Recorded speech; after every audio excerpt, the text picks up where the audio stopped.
Friends, welcome to my channel हर घर की कहानी। आज की कहानी का नाम है माँ आप कमज़ोर नहीं हो। स्टोरी अच्छी लगे तो लाइक कीजिएगा और प्लीज़ मेरे चैनल को सब्सक्राइब कीजिएगा। फ़ोन की घंटी बजी तो मोनू ने पूछा, कौन?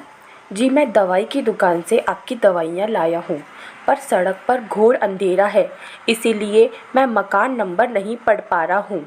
अच्छा, तो तुम रुको, मैं बाहर आती हूँ। वैसे तुम अभी अपने आसपास की थोड़ी जानकारी दो तो। मैं आती हूँ। ओह हाँ, यहाँ तो पास में एक पान की दुकान दिखाई दे रही है, वहाँ एक लालटेन जल रही है। अच्छा, तुम वहीं रुको, मैं आती हूँ, कहकर सोनू जल्दी से बाहर निकल गई। कमरे के अंदर आती मोनू की मम्मी के कानों में मोनू की आवाज़ आई कि मैं आती हूँ, तो उन्होंने पीछे से मोनू से पूछा, कहाँ जा रही हो बेटा, बाहर अंधेरा है। मोनू ने जल्दी जल्दी में माँ की आवाज़ नहीं सुनी और दनदनाती हुई बाहर निकल गई। उसको अकेले जाते देख माँ भी अंदर जाकर चप्पल पहनकर मोनू के पीछे पीछे भागी। अंधेरे में माँ को मोनू दिखाई नहीं पड़ी। आगे मोड़ आया तो माँ उधर ही मुड़ गई। उधर मोनू दवाइयाँ लेकर घर आ गई और टीवी देखने लगी। थोड़ी देर में करंट आ गया और मोनू के पति अमर भी ऑफिस से घर वापस आ गए। सभी लोग हाल में इकट्ठा होकर टीवी देखने लगे। मोनू ने अपनी माँ को आवाज़ लगाई, माँ आप भी बाहर आ जाइए, करंट आ गया है और आपका मनपसंद प्रोग्राम टीवी चल रहा है। जब माँ नहीं आई तो मोनू ने दोबारा आवाज़ दी, माँ आइए ना, वहाँ अकेले अकेले क्या कर रही हो? शायद माँ सो गई है, अमर ने कहा। इतनी जल्दी? अभी तो 9 ही बजे हैं, मैं उनके कमरे में देखती हूँ, कहकर मोनू माँ के कमरे में गई। कमरा खाली पड़ा था तो उसने बाथरूम की तरफ देखा। दरवाज़ा खुला हुआ था और कोई हलचल भी नहीं थी। अब मोनू घबरा गई। उसने अमर को आवाज़ लगाई, अमर, मम्मी तो यहाँ भी नहीं है। दोनों ने मिलकर पूरा घर देख डाला। मम्मी घर में होती तो मिलती ना। अब दोनों ने एक दूसरे की ओर देखा। डर उनके चेहरे पर उतर आया था। फ़ोन करो उन्हें, अमर ने कहा। फ़ोन की घंटी की आवाज़ माँ के कमरे से आने लगी तो वो समझ गए कि फ़ोन ही ले गई है माँ। कहाँ जा सकती है माँ? वो तो यहाँ किसी को जानती भी नहीं है, उन्हें यहाँ के रास्ते भी नहीं मालूम। मोनू रूहासी सी होकर बोली, हाँ चलो तुम एक तरफ जाना, मैं दूसरी तरफ देखता हूँ। वे घर से बाहर निकलते उससे पहले ही घर की घंटी बजी। दरवाज़ा खोला तो सामने माँ खड़ी थी। कहाँ चली गई थी आप बिना बताए? पता भी है हम कितने परेशान हो गए थे, मोनू ने गुस्से से कहा। बेटा, मैं तुम्हें अकेले जाते देखा तो मुझे लगा तुम्हें डर ना लगे।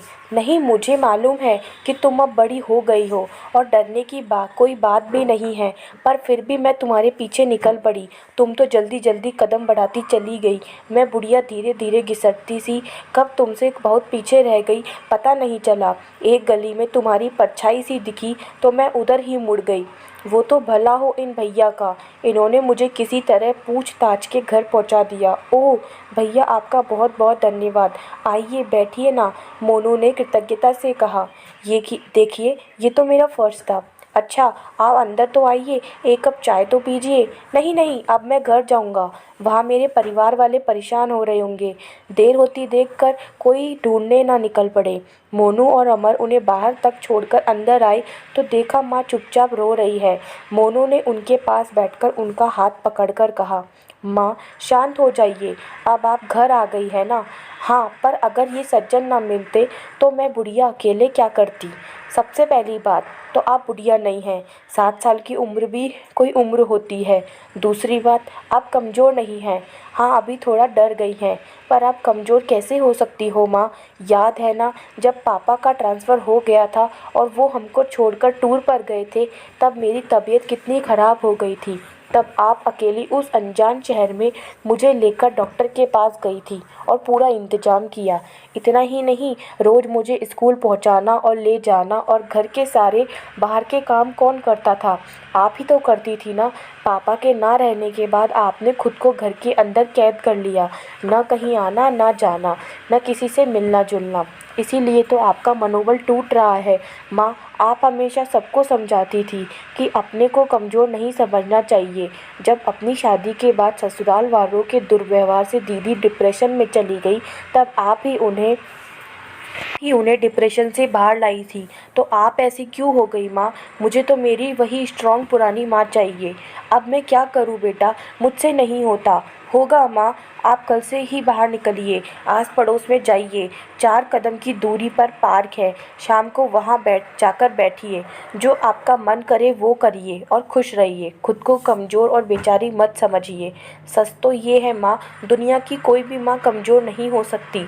आप तो फिर मेरी माँ हैं, आप कैसे कमज़ोर हो सकती हैं? आप तो मेरी सुपर पावर मम्मी हैं। अगले दिन माँ ने सुबह की चाय बनाकर मोनू और अमर को आवाज़ लगाई, चलो बच्चों, मैंने चाय बना दी है, जल्दी से चाय पी लो, मैं पार्क जा रही हूँ। मोनू ने देखा माँ सीधे सधे हुए कदमों से पूरे आत्मविश्वास से घूमने निकल गई। तो दोस्तों, आपको हमारी आज की कहानी कैसी लगी? आप हमें कमेंट करके ज़रूर बताइएगा।